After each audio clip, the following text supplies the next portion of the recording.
नमस्कार विद्यार्थी मित्रों, ऑनलाइन एज्युकेशन अंदर आप सबनु स्वागत है।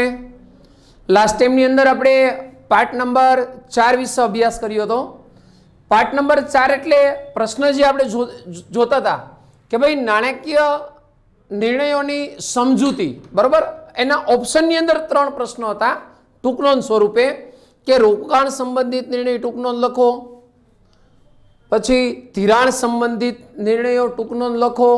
तो आवा जे कई प्रकार आपणे जोया था एनी अंदर आपणे एक प्रश्न पूरो कर्यो, कयो तो के रोकाण संबंधित निर्णयों। रोकाण संबंधित निर्णय छे ए पार्ट नंबर 4 छे। हवे धिराण संबंधित निर्णयों छे ए टूंक नोंध स्वरूपे पूछाय, विभाग डी नी अंदर पूछाय अने ए पार्ट नंबर 5 तरफ जईए। तो जोईए मित्रों आनी अंदर शुं कहे छे के रोकाण अंगेना निर्णयों कंपनीनी मिलकतों साथे संकळायेला छे, ज्यारे धिराण संबंधित निर्णयों कंपनीनी मूडी साथे एटले के मूडी माळखा साथे संकळायेला छे। जोजो मित्रों शुं कहे छे एनी अंदर तो के भाई रोकाण संबंधित जे निर्णयों हता ए आपणे कंपनीनी मिलकत साथे संकळायेला हता। कंपनीनी मिलकतो एटले कई तो के जमीन, मूडी बराबर, काचो माल, यंत्रो सामग्री, वाहनों, फर्निचरो, आ बधी जे कंपनीनी मिलकतो छे ए कंपनीनी मिलकतोनी साथे रोकाण अंगेना निर्णयों संकळायेला छे। ज्यारे धिराण संबंधित निर्णय छे ए कंपनीनुं जे मूडी माळखुं छे बराबर, कंपनीनुं मूडी माळखुं। तो कंपनीनुं मूडी माळखुं छे क्यू छे तो के कंपनीनुं मूडी माळखुं छे ए आपणे अहींया कणे जोईए के इक्विटी शेरनुं मूडी माळखुं, इक्विटी शेर अने प्रेफरन्स शेरनुं मूडी माळखुं, इक्विटी शेर अने डिबेन्चरनुं मूडी माळखुं, इक्विटी शेर, प्रेफरन्स शेर अने डिबेन्चरनुं मूडी माळखुं बराबर। मूडी माळखाना प्रकार छे मित्रों केटला आप्या तो के 4 बराबर। केटला प्रकार छे 4 प्रकार में क्या तो के इक्विटी शेरनुं मूडी माळखुं, इक्विटी शेर अने प्रेफरन्स शेरनुं मूडी माळखुं, इक्विटी शेर अने डिबेन्चरनुं मूडी माळखुं, इक्विटी शेर, प्रेफरन्स शेर अने डिबेन्चरनुं मूडी माळखुं। आ रीते 4 प्रकार छे ए मूडी माळखा छे के जेमां कंपनी धिराण अंगेनो निर्णय ले छे। तो आ धिराण अंगेनो निर्णय छे आ 4 मूडी माळखानी अंदर लेवामां आवे तो ए मूडी माळखुं छे। मूडी माळखुं ए मालिकीनी मूडी अने देवानुं मिश्रण छे। हवे जे मूडी माळखुं छे ए मूडी माळखुं छे ए एक तो मालिकीनी मूडी छे अने एक देवानी मूडी छे, एटले के देवानी मूडी छे एनुं मिश्रण छे। तो के कई रीते हूँ एम कहूं के मानो के कंपनी ने ज्यारे पैसानी जरूरियात पड़ी अने कंपनी छे एटले प्रेफरन्स शेर के इक्विटी शेर द्वारा मूडी मेळववानी निर्णय लीए, ए मूडी मेळववानो निर्णय लीए तो ए मालिकीनी मूडी माटेनो कंपनी निर्णय ले छे। पण मानो के हजी मूडी घटी, हजी मूडीनी जरूरियात छे तो कंपनी ओछीनी मूडी छे ए ले छे। शुं बार पाडे छे तो के डिबेन्चर बार पाडे छे। એટલે કંપની જ્યારે મૂડી માળખાનો નિર્ણય લે છે ત્યારે કંપની માલિકીની મૂડી પણ બહાર પાડે છે અને કંપની ઓછીની મૂડી પણ બહાર પાડે છે અને એ ઓછીની મૂડી એટલે કંપનીનું દેવું છે બરાબર। અને ઇક્વિટી શેર દ્વારા મૂડી મેળવે છે તો એ માલિકીની મૂડી છે।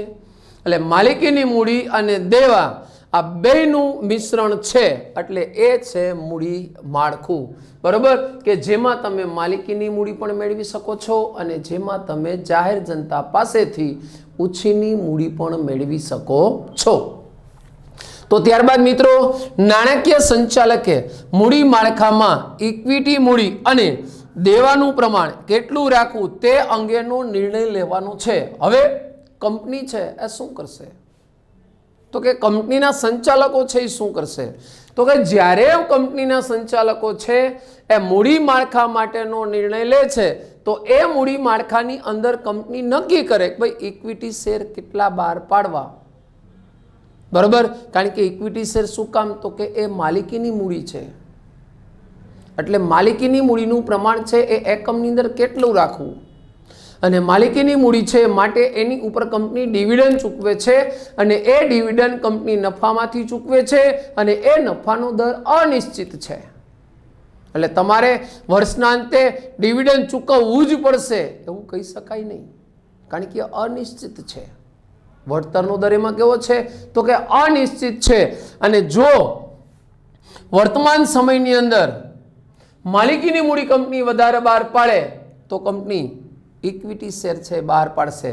પણ માનો કે વ્યાજનો દર ઓછો હોય તો કંપની ત્યાં દેવા તરીકે ડિબેન્ચરનો નિર્ણય લેશે, કારણ કે વર્તમાન પરિસ્થિતિમાં વ્યાજનો દર કેવો છે? નીચો. તો જ્યારે વ્યાજનો દર નીચો હોય ત્યારે કંપનીના સંચાલકો હંમેશા ઓછીની મૂડી વધારે મેળવશે. શા માટે? તો કે વ્યાજનો દર કેવો છે? નીચો છે. એટલે કંપનીના સંચાલકો મૂડી માળખામાં ઇક્વિટી મૂડી અને દેવાનું પ્રમાણ કેટલું રાખવું તે અંગેનો નિર્ણય લે છે કે દેવાનું પ્રમાણ એટલે ઓછીની મૂડી કંપનીમાં કેટલા ટકા મેળવશું, ઓછીની મૂડીનું પ્રમાણ કેટલું રાખવું, એના પર વ્યાજનો દર છે એ કેટલો રાખવો.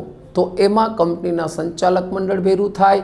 એ કંપનીના સંચાલક મંડળ નક્કી કરે કે ભાઈ જ્યારે આપણે ઓછીની મૂડી મેળવશું જાહેર જનતા પાસેથી અને એને આપણે જે વ્યાજની ચૂકવણી કરશું તો એ વ્યાજનો દર કેટલો રાખવો.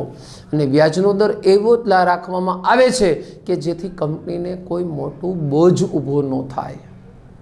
બરાબર? ભવિષ્યમાં કંપની એ વ્યાજ છે એ ચૂકવી શકે. તો એ રીતે કંપની નિર્ણય લે છે. ત્યારબાદ મૂડી માળખામાં ઇક્વિટી મૂડી અને દેવા વચ્ચે સમતુલા જરૂરી છે. હવે મૂડી માળખાની અંદર ખાસ એ યાદ રાખવાનું છે કે મૂડી માળખામાં ઇક્વિટી અને દેવા બંને વચ્ચે સમતુલા જરૂરી છે. શું કામ સમતુલા જરૂરી છે? જો વધારે પડતી માલિકીની મૂડી થઈ જાય તો કંપનીમાં સંચાલનની અંદર બધા જ વ્યક્તિઓને ભાગ આપવામાં આવે. બધા જ વ્યક્તિ કંપનીના સંચાલનમાં ભાગ લઈ શકે છે. બધા જ વ્યક્તિ કંપનીના નિર્ણયની અંદર ડિસિઝનની અંદર ભાગ લઈ શકે છે. બધા જ વ્યક્તિ કંપનીની માહિતી જાણવાનો અધિકાર ધરાવે છે. બરાબર? એટલે વધારે માલિકીની મૂડી થઈ જાય તો કંપનીમાં માલિકોની સંખ્યા વધી જાય, કારણ કે કંપનીનો શેર હોલ્ડર છે એ કંપનીનો માલિક છે. પણ કેટલો?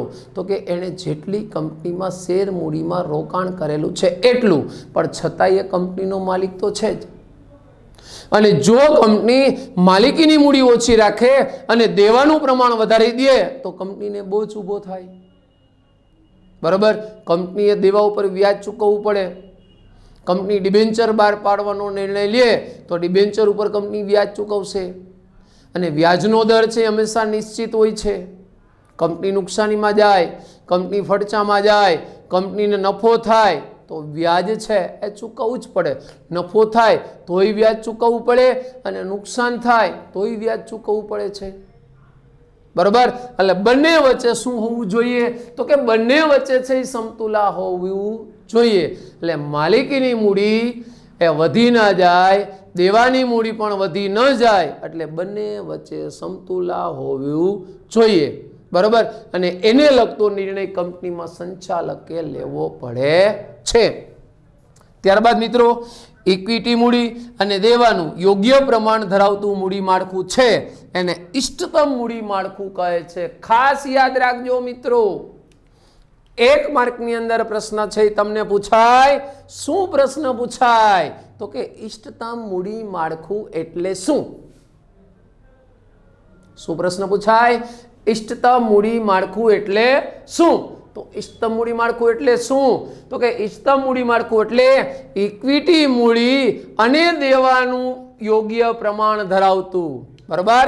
ઇક્વિટી શેર મૂડી અને દેવાનું યોગ્ય પ્રમાણ ધરાવતું જે માળખાની રચના થાય એ માળખું એટલે ઇષ્ટતમ મૂડી માળખું. આ 1 માર્કનો પ્રશ્ન છે એ મિત્રો બને છે. અને 1 માર્કનો પ્રશ્ન છે શેમાં પૂછાય છે? તો કે આપણને ખબર છે વિભાગ બી ની અંદર. બરાબર? વિભાગ બી ની અંદર આ પ્રશ્ન પૂછાય છે. બરાબર? કે ઇષ્ટતમ મૂડી માળખું એટલે શું? વન્સ અગેન કહું છું, ઇક્વિટી શેર અને દેવા. બરાબર? ઇક્વિટી શેર અને દેવાનું યોગ્ય પ્રમાણ ધરાવતું. બરાબર? બેનું પ્રમાણ એક સમતુલા એક સરખું હોય અને જે માળખાની રચના થાય એ માળખું એટલે इष्टतम मूडी माळखुं। तो आवा माळखानी रचना करवामां आवे छे। That's all. Next. इष्टतम मूडी माळखुं ओछું જોખમી અને મહત્તમ વળતર આપે છે। बराबर। इक्विटी शेर અને દેવા બંને વચ્ચે જે તમે સમતુલા રાખો છો, બે વસ્તુ તમે જે એક સરખી રાખો છો, વધારે પડતા માલિકો નહીં અને વધારે પડતું દેવું પણ નહીં, બરાબર, વધારે પડતી માલિકીની મૂડી પણ નહીં અને વધારે પડતી ઓછીની મૂડી પણ નહીં, તો બંને વચ્ચે મિત્રો તમે શું રાખી, તો કે બંને વચ્ચે તમે જે સમતુલા રાખી એ સમતુલા છે એ મૂડી માળખું છે એ શું છે, ઓછું જોખમી છે અને વધારે વળતર આપે છે। શું કે છે?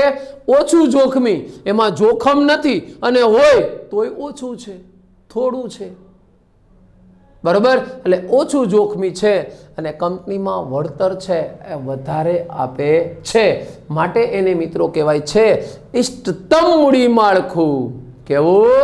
ઇષ્ટતમ મૂડી માળખું, બરાબર। હવે 2 માર્કની અંદર પ્રશ્ન તમને પૂછે। કેટલા માર્કમાં પૂછે? 2 માર્કની અંદર પ્રશ્ન પૂછે। શું પ્રશ્ન પૂછે? તો કે ધિરાણ અંગેના નિર્ણયને અસર કરતા પરિબળો જણાવો। શું પ્રશ્ન પૂછે? ધિરાણ અંગેના નિર્ણયને અસર કરતા પરિબળો જણાવો। કેટલા પરિબળો છે? 2। કયા કયા? તો કે એક આર્થિક પરિબળ અને એક બાહ્ય પરિબળ। આર્થિક એટલે એકમની અંદરના, બાહ્ય એટલે એકમની બહારના, બરાબર। તો એ ધિરાણ અંગેના નિર્ણયને અસર કરતા પરિબળો મુખ્ય 2 છે। એક આર્થિક એટલે કે આંતરિક પરિબળ અને બીજું છે બાહ્ય પરિબળ। એક પરિબળ આંતરિક છે, આંતરિક એટલે એકમની અંદર અને બાહ્ય એટલે એકમની બહાર।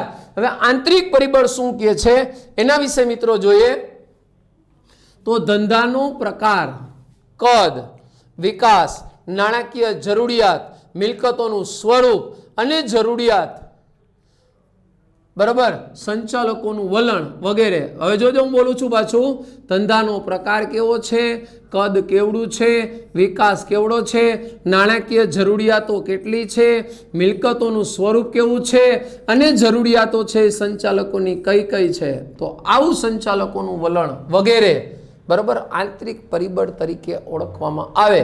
ધંધા કેવો પ્રકારનો છે, ધંધામાં કેટલી વસ્તુનું ઉત્પાદન થાય છે, ધંધાનું કદ કેવડું છે, બરાબર, કદ એટલે ધંધાનો વિસ્તાર કેવડો છે, ધંધાનો વિકાસ કેવો થયો છે। પછી તો કે નાણાંની જરૂરિયાત છે એ ધંધામાં કેટલી છે, નાણાંની જરૂરિયાત કેટલા પ્રકારની છે, નાણાં શેમાં શેમાં ઉપયોગ કરવાના છે, નાણાકીય જરૂરિયાતમાં ભવિષ્યમાં શું થશે, ભવિષ્યમાં કેટલા નાણાંની જરૂરિયાત રહેશે, મિલકતોનું સ્વરૂપ છે એ કેવા પ્રકારનું છે વગેરે જરૂરિયાતો છે। એની અંદર સંચાલકોનું વલણ પણ કેવા પ્રકારનું છે એ વસ્તુ છે એને કહેવાય છે આંતરિક પરિબળો। આંતરિક પરિબળો એટલે ક્યાં? તો કે આંતરિક પરિબળો એટલે એકમની અંદરના પરિબળો, બરાબર। તો એ એકમની અંદરના પરિબળો છે એ ધિરાણ સંબંધિત નિર્ણયને અસર કરતા પરિબળો છે કે જો તમારા ધંધાનું કદ વિસ્તાર મોટો હોય તો તમે ઇક્વિટી શેર દ્વારા, ડિબેન્ચર દ્વારા મૂડી મેળવી શકો, પણ ધંધાનું કદ નાનું અમથું હોય તો ઇક્વિટી શેર કે ડિબેન્ચર કાંઈ બહાર પડાય નહીં, બરાબર। ધંધાનું સ્વરૂપ અલગ અલગ પ્રકારની વસ્તુ બનાવતા હોય, મૂડીની જરૂરિયાત પડે તો સ્વાભાવિક છે કે તમે નિર્ણય લ્યો। ભવિષ્યમાં ધંધાનો વિકાસ કરવો છે, મૂડીની જરૂરિયાત થાય, બરાબર, તો તમે ઇક્વિટી શેર ને ડિબેન્ચર બહાર પાડી શકો। નાણાંની જરૂરિયાત ધંધામાં જો વધુ હોય, બરાબર, નવા પ્રકારનું પ્લાનિંગ કંપની કરતી હોય અથવા નવા પ્રકારનું સંશોધન પાછળ કંપનીએ રૂપિયા વાપરવા હોય તો કંપની ઇક્વિટી શેર અને ડિબેન્ચર દ્વારા મૂડી મેળવી શકે। તો આવું સંચાલકોનું વલણ હોય તો એ આંતરિક પરિબળ છે એ ધંધાકીય એકમને અસર કરે છે। ત્યારબાદ બાહ્ય પરિબળો। બાહ્ય પરિબળોની અંદર મિત્રો શું આવે તો કે મૂડી બજારની પરિસ્થિતિ। જોજો શું કહે છે, મૂડી બજાર એટલે શેર બજાર, તો શેર બજારની પરિસ્થિતિ શું છે?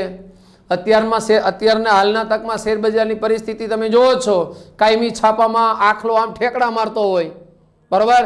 એટલે મૂડી બજાર એટલે કે શેર બજારની પરિસ્થિતિ અત્યારે હાઈ છે, પણ ક્યારે ડાઉન જાય નક્કી છે તો કે નથી, બરોબર. તો એ મૂડી બજારની પરિસ્થિતિ છે એને ધ્યાનમાં રાખવાની. પછી જામીનગીરી બહાર પાડવાનો ખર્ચ કેટલો, તમે જે જામીનગીરી બહાર પાડો છો, બરાબર, શેર બહાર પાડો છો તો એનો ખર્ચ કેટલો, ડિબેન્ચર બહાર પાડો છો તો એનો ખર્ચ કેટલો, અલગ અલગ પ્રકારના બોન્ડ બહાર પાડો છો તો એનો ખર્ચ કેટલો. તો તમે જે કાંઈ પ્રકારની જામીનગીરી બહાર પાડો છો એ જામીનગીરી બહાર પાડવાનો કુલ ખર્ચ કેટલો છે એને પણ ધ્યાનમાં રાખવામાં આવે છે. શું કામ? તો કે ખર્ચ છે ને એ નફાને ઘટાડે છે, બરાબર. તો એ જામીનગીરી બહાર પાડવાનો ખર્ચ છે એને પણ ધ્યાનમાં રાખવામાં આવે. પછી રોકાણકારોનું વલણ કેવું છે, બરાબર. તો એ રોકાણકારો એટલે ક્યાં? તો કે જે ધંધાની અંદર રોકાણ કરતા હોય. હું રોકાણકાર હોય તો મારું વલણ શું છે? ભાઈ, કઈ કંપની વધારે વળતર આપે છે? એ નામની કંપનીમાં મેં રોકાણ કર્યું હોય, જો એ કંપની ઓછું વળતર આપતી હોય અને બી નામની કંપની વધારે વળતર આપતી હોય તો સ્વાભાવિક છે કે હું એમાંથી મારું રોકાણ પરત ખેંચી લઉં અને હું બી કંપનીમાં રોકાણ કરું છું. શા માટે? તો કે રોકાણકારોનું વલણ એવું હોય કે જે કંપની વધારેમાં વધારે રોકાણ વળતર આપતી હોય એમાં જ રોકાણકારો રોકાણ કરશે, બરાબર. જો એમાં જ કંપની રોકાણ કરે, એમાં જ રોકાણકારો રોકાણ કરે તો સ્વાભાવિક છે કે વધારે વધારે વળતર મળશે. પણ એ ક્યારે? તો કે કંપનીની કાર્યક્ષમતા સારી હોય, કંપનીની વિકાસ દર સારો હોય, બરાબર, કંપનીની ડિમાન્ડ છે માર્કેટમાં સારી હોય, માર્કેટમાં કંપનીની પ્રતિષ્ઠા સારી હોય તો જ રોકાણકારો એમાં પોતાના નાણાંનું રોકાણ કરે છે. ત્યારબાદ વર્તમાન વ્યાજનો દર, અત્યારે હાલમાં વ્યાજનો દર કેટલો છે, બરાબર, એ પણ જોવું પડે. શું કામ એને? તો કે જો વ્યાજનો દર ઓછો હોય તો સ્વાભાવિક છે કંપની ડિબેન્ચર જ બહાર પાડશે. શું કામ એને ડિબેન્ચર બહાર પાડશે? તો કે ડિબેન્ચર ઉપર કંપની વ્યાજ ચૂકવે છે અને વ્યાજનો દર નિશ્ચિત હોય, અને વર્તમાન જો વ્યાજનો દર નિશ્ચિત